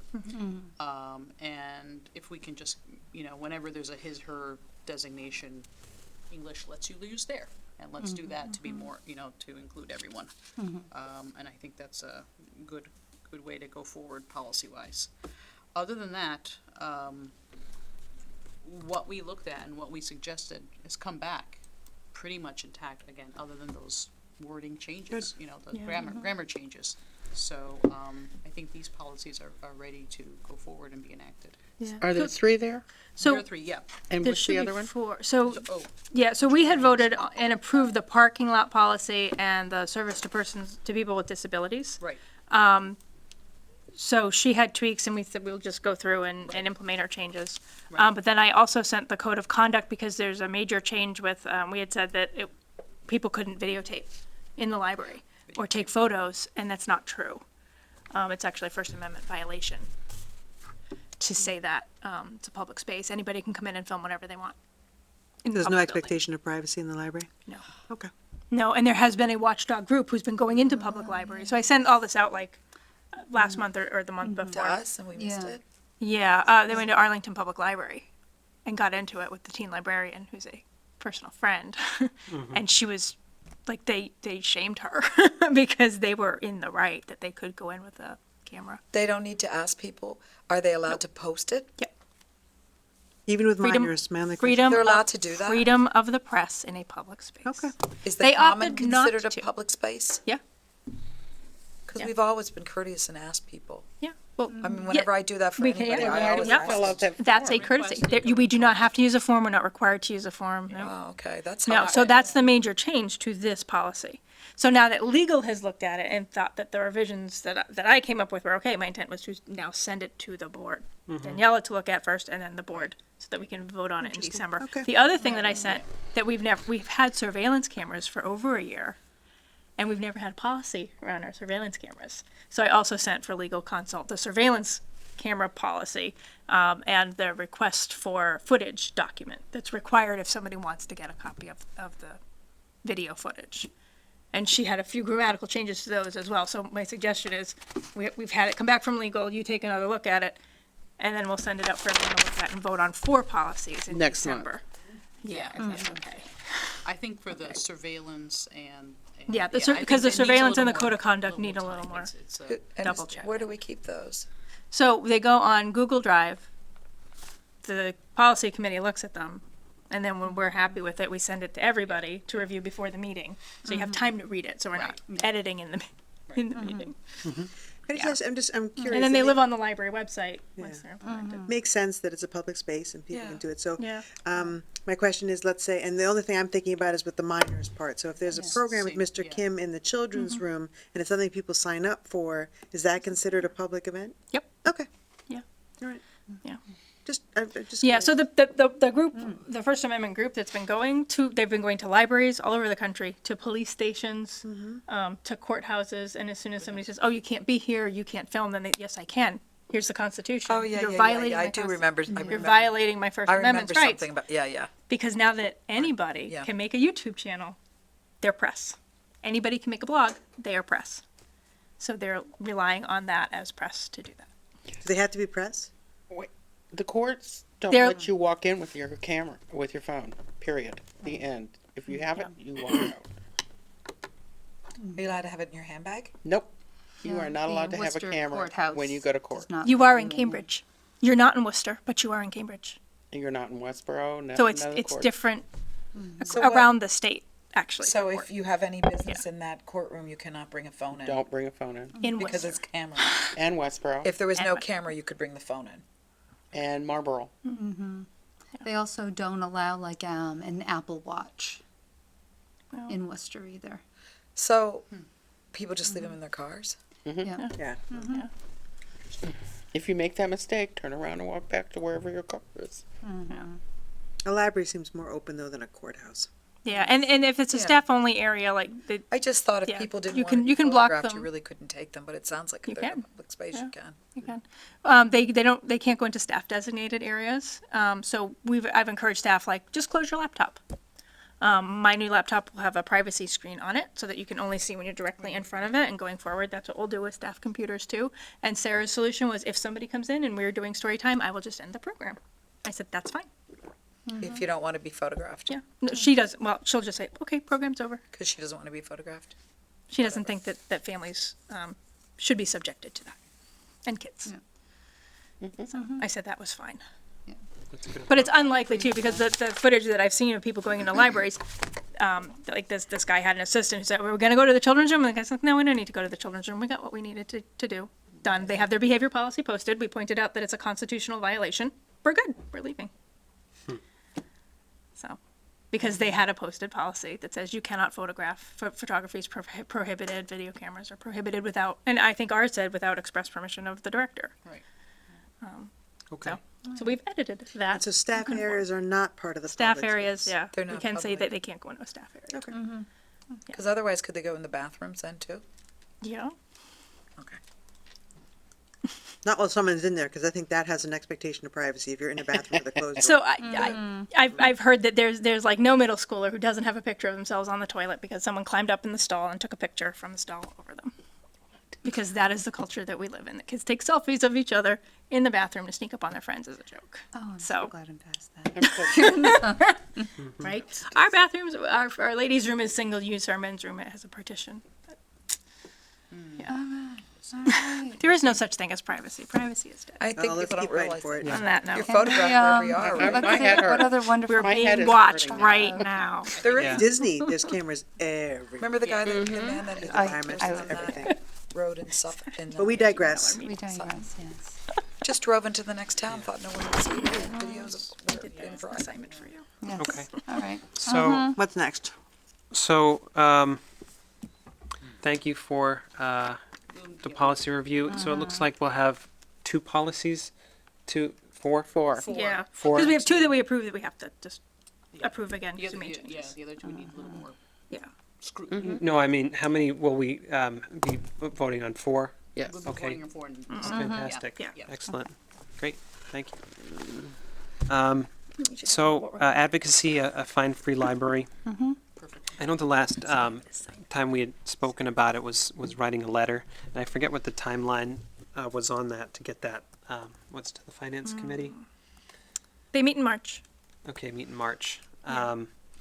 So or with us in March. when I was at the State House a few weeks ago, I met with Maura Didi, who's is a great resource for fine-free libraries, and she had some questions about our approach, and she said you really need data before you write that letter, and so she's been just a hard person to get in touch with, but I did see her at the MLTA meeting, and she did forward me an email that she had sent to somebody else, which you guys have seen. So it looks like Beth has already taken on herself to put some data together, which is fantastic. So I'm so happy to see that, because I think the number we were working with was about $8,000, but in this case, It's actually less because I actually did a report over the last 5 years of how much we turn in every year, and it's around 6,000 now, Yeah. which makes sense because when I started, we did food for fines for a month, Okay. and now we do it 4 months out of the year, so we have had a 20 to 25% decrease. yeah. So this is fantastic. Thank you for putting that together. What is this map showing us here? This was a really great. Yeah, this is from site. Urban Library I Council. enjoyed that. So what was interesting about this is these are all the libraries that have some form of a fine-free program, whether it be children and under 12 are free, or the entire library is free, and they have some language about what happens when somebody doesn't return something. They're still what do they do with that? I think Massachusetts doesn't have any. I know. I know. so- They just they haven't reported to Urban Library Councils that Yes. they're doing it. Okay. Yes, I know. Wouldn't that be cool if- Shutesbury has been fine free for a year and a half. Okay. Shutesbury. I don't know what Not part of this. Not Where Shutesbury. is Shutesbury? Shutesbury. We've seen that before. Okay. I could look it up. I know we've talked about that. I was like, that'd be so You've cool if mentioned that Grafton was the before. first ones, but maybe not. Why I can't spell Shutesbury today. Um, They're in Shutesbury. yeah, so if anybody, I know Martina and I and Katie cute. were on advocacy subcommittee, but if anybody else feels very strongly about lending some help here, it'd be fantastic. I think this is the wrong state. Oh, no, it's out No, I in see Western it. Mass. Oh, it's There- Western there's- Oh yeah, It's they're Greenfield. Deerfield. I know where Deerfield. Wow. Yeah. Yeah. That's Like that part of the state no one knows. Geography is. like a finger. What a cute little They library. can't possibly It did. afford fines, that's Right. why. There's carpet. Right, right, so it's right out by, So there- Quabbin then. Wow. Yeah, Amherst, yeah. yeah. Yeah. There. It's right at Yeah. Quabbin. Oh, okay, That's funny. yeah. Yeah. Okay. So thank you. So it's for a great passing map that and it's along. not Yep. up to date. And Chicago, the largest library system in the country, just went fine free September 30th. Wow. Wow. Oh, that's awesome. Yeah. Okay. Not much Um, else. Chicago did just for children. Oh. Yeah. Not completely? Oh, Yeah. okay. It's a start. Yeah, so I'll continue to take the lead on this. I haven't gotten a lot of traction just because I got a little derailed with that conversation with Maura. But now I've got the information, so I think there'll be more on that. Great. Next is the director's report. Oh, on the fine free thing though, when does that decision have to be made if we want it to be for the library to be when it opens? Let me start that sentence again. Yeah. If we want to Yeah. go fine free when the library opens, when do we have to let the have that information prepared? I would say for our March budget hearing for fiscal year 21. So this coming Yeah. March. This coming March? Yes. Okay. So a little over 4 months, Okay. 3 months. Do we think it will be difficult to get past? I don't think so. I think culture has changed a little bit. Yeah. We've And again, examples. we have data and we have some coaching for how to present it. Yep. Instead of me just saying, I'll just reduce my budget because I shouldn't have to. shouldn't No, you have to do that. No, And I Yeah. wouldn't. I don't like it when you say that. So, So what's the, I'm sorry, what is the process for this? yeah. I had to do a draft budget that was due in November, so I turned that in and I mailed it out to all of you to review. And I have about 2 weeks for you to send me individual questions or suggestions for the budget, which is going to start in June, July 1st, sorry, and then run to the following June. So the process is after I send the budget to Tim and get feedback from you, then I meet with Tim and the town accountant and the assistant town administrator sometime in December, and they say, go over my budget, go sell us on your budget, tell us what you need and why. And then usually someone from finance committee meets with me between January and March. Finance committee schedules a series of public hearings on the whole budget, but first they meet individually with departments. So usually what happens is on a Saturday morning, the board of trustees and library have a slot to go in and present the budget that you've all reviewed, that I've worked on with Tim, to that committee, Yep. who then can advise Yeah. And and help advocate for it. And So I you think talk to them goes about this. They'll, we've brought it up several times Yeah, over the last 6 years. This will be my 7th one, I think. So Yeah. this is kind of a political item Yeah. as well, and I know that we've had some champions in the town who helped us, get the new building. Yeah. And this could be something that, I don't know if, do we involve the select board or members of the finance committee to kind of help us advocate for this? So here's the thing. The fine money by state law does not come back to the library budget. So we're going to advocate for the library's budget expenditures, personnel, and equipment, but that we're asking them to consider changing something else in their revenue stream. So that's the weird kind of tricky piece. Yeah. Because it's not like I raise $6,000 in fines and then I get $6,000 back and I can buy databases or more books or Right, more so- computers. So it what's goes the into, it goes to relevancy general. then? It goes to general fund. okay, so we're not going Goes to to give general fund. 6,000 to general. And then we got $843,000 back for turning in $6,000 last year. But it goes to general fund. So we have to sort of argue the case to the finance committee that they don't need our $6,000, that they can figure out another revenue stream or eliminate something from the budget so that we don't have to spend the time and money and energy on collecting pennies to turn in when staff could be using that time every week to do other things. And I have a simple fines review analysis where I could sort of calculate what the actual dollar cost is for that. Okay. But what I couldn't tabulate was that every single time someone has a fine on their card, they can't use self-checkout, so now they have to come to the desk and have a conversation, or they choose to go to the staff and check out with the staff. There's a fine on the account. They have to have a conversation every single time for a 50-cent fine.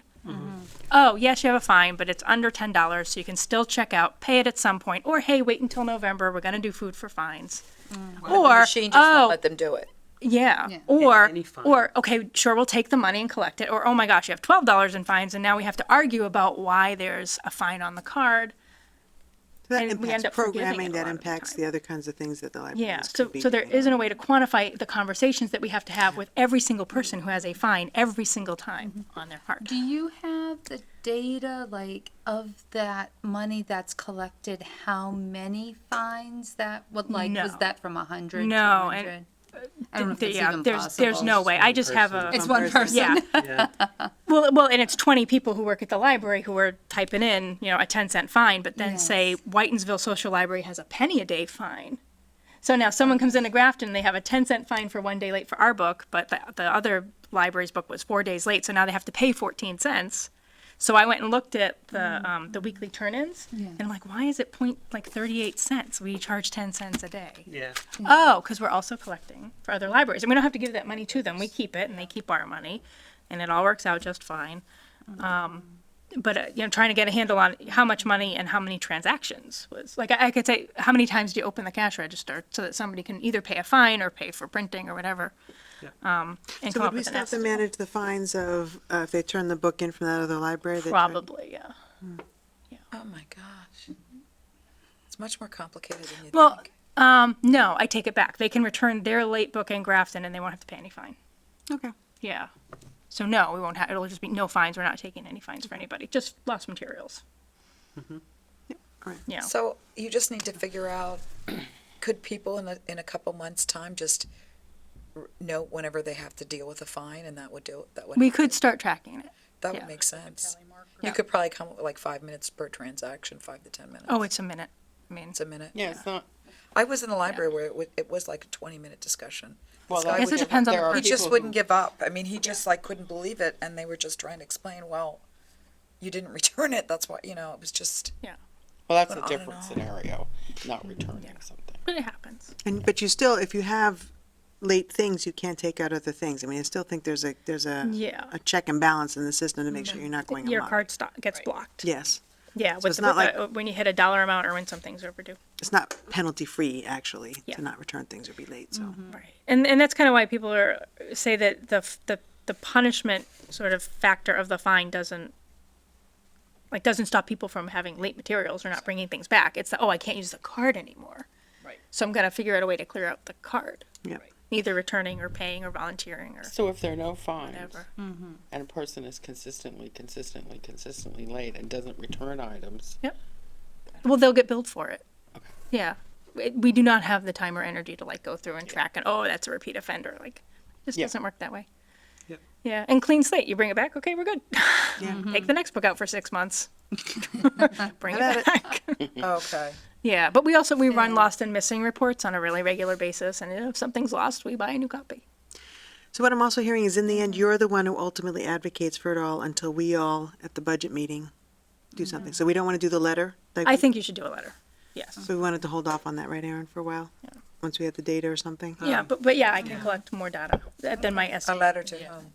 Yeah, I'll ask more about how to Letter approach to. that. I think it was To the finance committee. Oh, yeah, that would be good. Yeah, because you're asking them to take $6,000 out of their revenue and just strike it from the town budget. Yeah, I think we need to start that dialogue sooner than later. Yeah. Yeah. Okay, Okay, that's good. thank you. You're welcome. Can I have a copy of this, or is this for me? You can take it. Thank you. Do you want the revenue report too? Yep. Thanks. Emailed it out. Okay. Director's report. So one nice thing about October is compared to September, our stats mostly went up. So attendance is down from last year, and circulation's probably a little bit down because there's not parking and people aren't coming out to North Grafton, and we're seeing different people. But everything is up from last month. So I didn't figure out percentages. We bought more books, we circulated more books, we had more visitors. Part of it is also programming. I mean, I feel like I say over and over that every time we do a library program, visitor statistics go up because they're walking in the door. But then more materials get checked out, more reference questions get asked, they stop and use the computer. Now we're going to check out a museum pass. So everything goes up because we're doing stuff that gets people in the That's door. the point. So in September, We have summer reading program ending in August, and then we take about a month to regroup and for staff to take their leave time and get ready to start with September story time, and that starts at the end of the month. So September is always a low programming month. So part of the October statistics being up is simply that we didn't do as many programs in September. So, and that drives really everything else. I have a question for you, and I don't know if this counts as a museum pass or any kind of a pass, but do we have, this came up at the meeting we were at Saturday. Do we have a Trustees of Reservations pass? that We can be do, we loaned added out? it. You do? Good. All A right. what is it? Yeah, it's Oh, not that's a well great used. one. Trustees of Reservations. Really? That's I know. it's worth a lot. I I didn't know we know. had it. Trustees of It's called Reservations. Trustees of Reservations. Yeah. They have Yeah. beautiful. Those are nice. They own and properties. manage everything from wetlands and hiking trails. They have a bog, I think, to Historic homes? historic Yeah, beautiful. homes, Yeah. historic gardens. There's Yes. heirloom gardens in North Andover. Yeah, Really nice properties. they have Boston Island. I know there's at least one thing where I've got done it. You got to take a little boat to go out. Yeah. I mean, Martha's Vineyard has several properties on it. Yeah. Wow. And Yeah, I the think they have Boston 100 Market in, right by Government Center in Faneuil Hall, that Boston Market there, that's the Trustees of Reservations, farm to table, great farmers market, basically, they have. It's a great organization. Wow. Sorry to interrupt, but I wanted to make No, sure. they're yeah. So we have them and Audubon Society. Okay. Oh, that's great. Yeah. Oh, nice. And most of them are really low cost anyway, but I think this gets you in for free. You get free parking at Cranes Beach, I think, with that pass, Yeah, that which is I know. nice. Yeah. And the property that's right near there, it's a historic home, and they have the only Grand Allée in, I think, the country, where it's this rolling green hill that's all the way beautiful. down to the ocean. and Oh, I it's- saw It's that on gorgeous. TV. They do a Roaring Twenties fundraiser party every year at that location. It's incredible. Great organization. Yeah, and they do tons and tons of programs. So yes, we have it, and it's available. Castle Hill, I and- think it's Castle Yeah, Hill. Yes. Castle Hill. Yes, it's yeah. Castle Hill. Yeah. Thanks, Beth.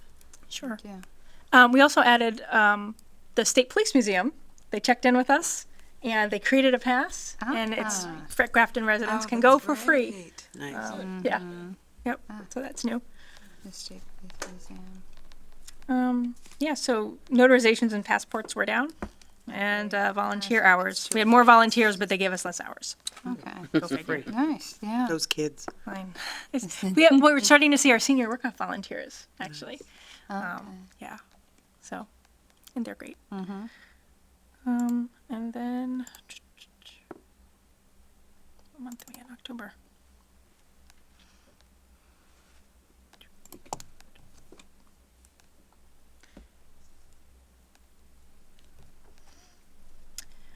So this month, we implemented a suggestion box. I think it was on the it's been on the no log a couple of times. So I finally went, you know what, fine. And I bought one. And we not only bought one for the main reading room, but we bought a second one to put in the children's room. I think theirs looks a little snazzier with the front thing on the cover there. People started leaving suggestions in it, mostly things to purchase, some things that we already owned, and some things that we didn't. But the trick is there is a space at the bottom to put your name and phone number. So, and if you have a card and you ask for a specific item, we'll put it on hold for you. Oh, that's great. And what I'll do is I'll cut off the bottom once I've entered the hold request and post the request right by the suggestion box. So and I respond to them so people can see that it's not just disappearing into a vacuum. Great. And then not only that, but Allison Kusher made an online form Nice. based on the suggestion form. So and we put that on our website, and we've started promoting that as well. So we're taking feedback in multiple ways. So you can always come in and talk to us directly, but if you don't want to, now we've got two different options with varying degrees of anonymity for people who want to give us suggestions for programs, services, whatever. We reviewed summer reading evaluations, which also had specific suggestions for programs and purchases, and purchased a bunch of things for the collection, books on robotics, books on Korean cooking. I forget what some of the other ones were, but you got a full report from Allison, I think last month, that had all of those results tabulated. So we started making purchases based on that. So lots of collection development for me this month. Allison and Donna and I set in on an Edelweiss seminar, which is a product that analyzes your collection that I really, really want, but it's $5,000. And they do not reduce the price based on library size or library budget. So we're gonna get a free trial and look at it, but we're probably not gonna spend our money on it. And what do they do? Is it It a connects- computer program? Yeah, it's computer software, cloud-based, that connects to both our Ingram ordering system, that we purchase our books specifically through, and our catalog and our current collection. So it can say, like, you're buying too many cookbooks, or everything in the cookbook collection is kind of on the old side and about 10 years old, and you should be reading these 3 things, and here's some purchasing suggestions. So it kind of streamlines the collection process. And it gives you great reports and data about what's moving in your library and what's going out, and So what's is it not. a one-time, you get to do it for one time for 5,000? Once a year. Yeah, so you would subscribe for $5,000 every year to continue to have access to this Okay. really hardcore statistics collection analysis tool. It sounds really great, but if you did Yeah. it once, would it be helpful or would? It do you have would to be do helpful it? once, so that's why we're like, we think we want the free trial, but we haven't even committed to the free trial yet. What would Yeah. the free trial be? Just to I think use they it? give us 3 months, I think, to try it and see if it's good. Yeah, but you can only do that once. Yeah. Maybe And in then the you- new library, does that count as another free trial? No, Do you wanna they wait? have a product that's less robust, that's around 1,500, but it's not worth it. Like, No. you want the thing with the full I bells think and it sounds whistles, really so. interesting. That's something you might be able to find. All right, well, maybe I'll send out some more information and you guys can think about it. I mean, would that help you be more efficient? Yeah, Would like to know some of the benefits. I think it sounds Okay. really Or- interesting. yeah, it's a lot of Would money. it be good for the patrons? Yeah. Would it make it so we have a more even collection? Is that Yes. the idea? Yeah, so that we can see, oh, actually, you know, one thing that's actually helping me with that a little bit is, I don't know if you've all subscribed to Wowbrary, Yeah. which is a week, every Wednesday it comes out, and it's a list of what the library has purchased in the last week that's been cataloged and is ready. So as I start to collect those in my email box, because it lists books by category, I can say, oh, you know, we haven't bought anything in the business category in a while. That's been, so maybe we need to add some business books. So that's a cheap kind of workaround for the meantime. Sounds like a really It's really a cheap reader's program. advisory tool, but I'm like, oh, I can use that to say, you know, we haven't bought much science fiction. We haven't bought much. Sounds like No, something a well, grown-up new library should have. Yeah. Something to think about. Next time. I talked to a lot of vendors last month. There's a company called Aunt Flo where you can buy a box to hold feminine hygiene supplies and make them available for free to people in your community. Good. Which, you know, if we put out a box of tampons, it gets stolen. Yeah. I don't think and we don't have a lot of wall space in our new restrooms, even in the new building, to hang like a coin op or free thing, but there might be room for a box. So I investigated that. We're starting to think about print management because right now everything just goes willy-nilly to the Xerox and people have to remember to come and pick up their stuff and then pay for it. And we're not going to be able to do that when we're spread out over 26,000 square feet. So I, heard one vendor and working on a price quote, not for this year, but for next year. The other day I was at the Marlborough Public Library and needed to print something. How easy was it? It was very easy. They gave me an email address. Yep. That's what I this says. signed into my own computer. I emailed it. I went to the printing computer, said retrieve my documents, whatever it was, typed in my email address that I sent it from. It popped up. It told me how much money to put into the little machine. And then once I put the money in, it just printed everything out. Cool. And it was a different email address for black and white or color. Interesting. So it worked out That great. sounds easier than Framingham's because I use theirs once in a while. Yeah, it was very easy to use, so. Yeah, so it's just, we have to move toward it, so. I started working on staff reviews. We reviewed the applications for the library vacancy. I went to town meeting, which ran pretty late. We had a construction kickoff meeting, October 29th, which was our first meeting. I covered the desk a little bit. We tried to get the rest of this. There were still things over at the old building, so we did get the historic map off the wall. And it's now hanging in St. Andrews for everybody to see. I did have a conversation with Kevin just briefly about snow removal, and he noted it is going to be a challenge with the hill and really limited space to be dumping snow. So I said, so kind of what we did last year is we looked at the school delay and then added an hour. Is that still pretty accurate? And he said, yeah, that sounds about right. So I don't think we need to make any changes to our inclement weather policy, but just gonna have to, I will be keeping on top of whether the lot is cleared and safe for staff and patrons, so that we can open this Can they winter. push it on the front lawn? Push it Yeah. on the front lawn? Yeah. I think they're not gonna wanna drive on to the lawn though, so I don't know how far, you know.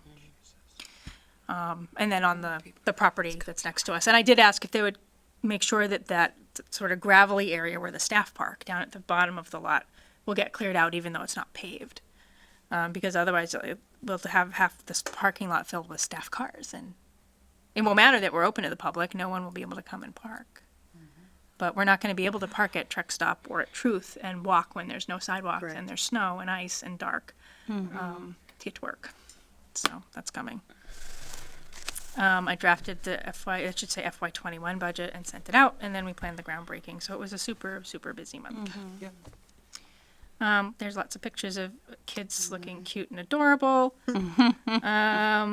We had 5 classes of first graders come to see the library, and we got them cards in advance, and then they got to check out a book, and then we trained them all in self-check, Oh, that's cool. and they took books home, and that was awesome. I don't see Augie. He was there. He was absolutely there. So they forgot to take pictures in the morning group, I think, and they did it for the afternoon group. We're planning a winter reading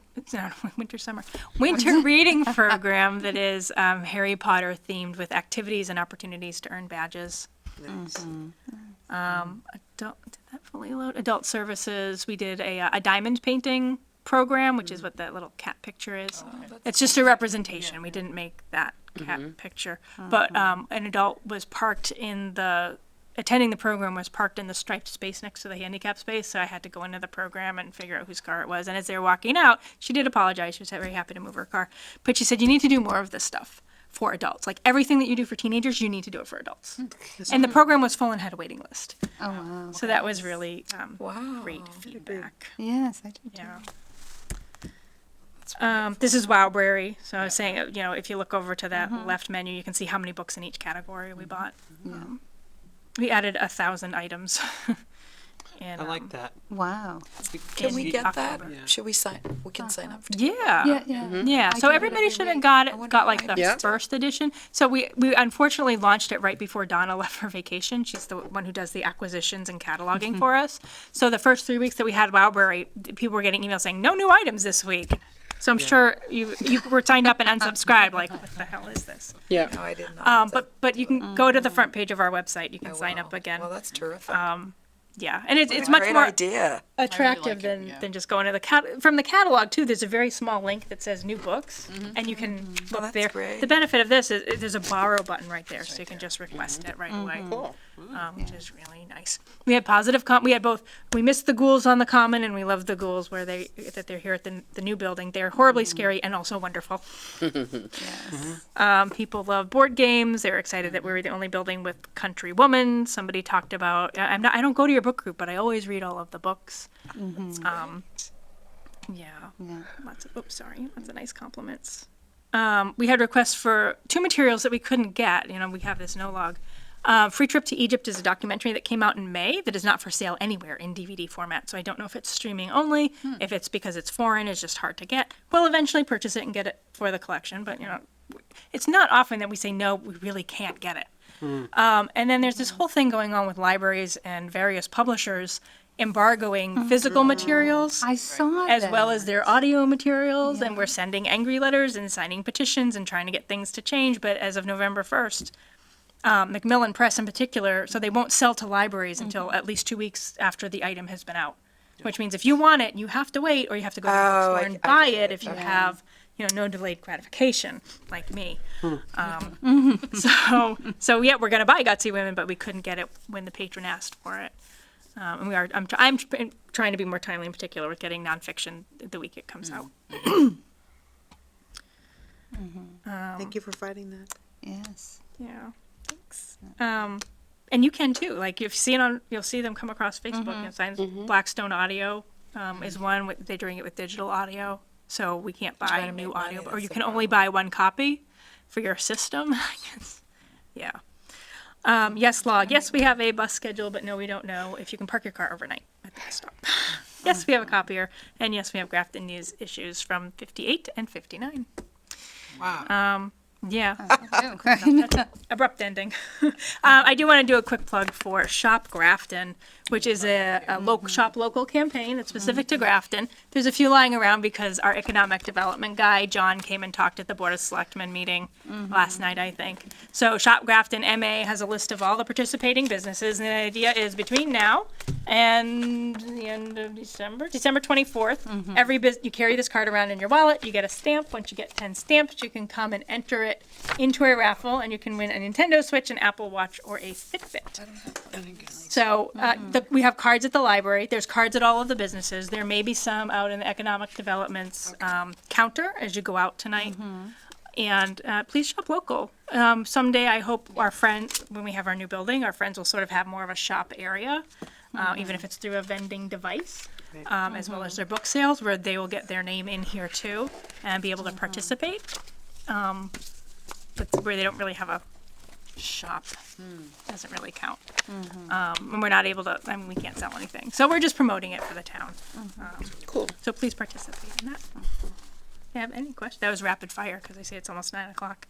But I'm happy to answer questions. And I sent out the PowerPoint, so you can open it up and look at all the notes. Yeah.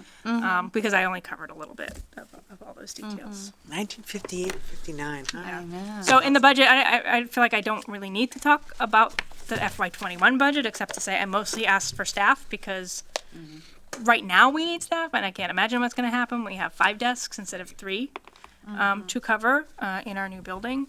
So I tried to ask for staff and then keep expenses low, but as what happens every single year, as soon as any piece of the budget goes up, so does our responsibility to spend 15% of our materials on educational materials, on books and other things. So I think the book budget's around $133,000 for next year.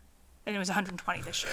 And I won't get everything that I asked for, but please take a look at it. Send me questions or suggestions. Or Beth, you forgot about multiplying the utilities by 30% for those 3 months of this budget year that you're going to be possibly in that new building, which I did forget about. So Would that be the time you want to put in, let's say, if you like that program Yeah. for $5,000? yes, Okay. I did not include it. I did include a subscription to Novelist, which will, when you go to the self-check, you can get recommendations based on what you checked out for next time.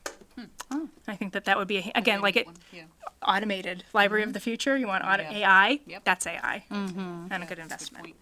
Yeah, staff are still the best places to get book suggestions, though. Which might we need more staff. Okay, Anyway, thank you, Beth. Do I have a motion to adjourn? No citizen comments? Okay, I make a motion to adjourn. And I'll second that. okay, all in favor? Aye. Aye. Aye.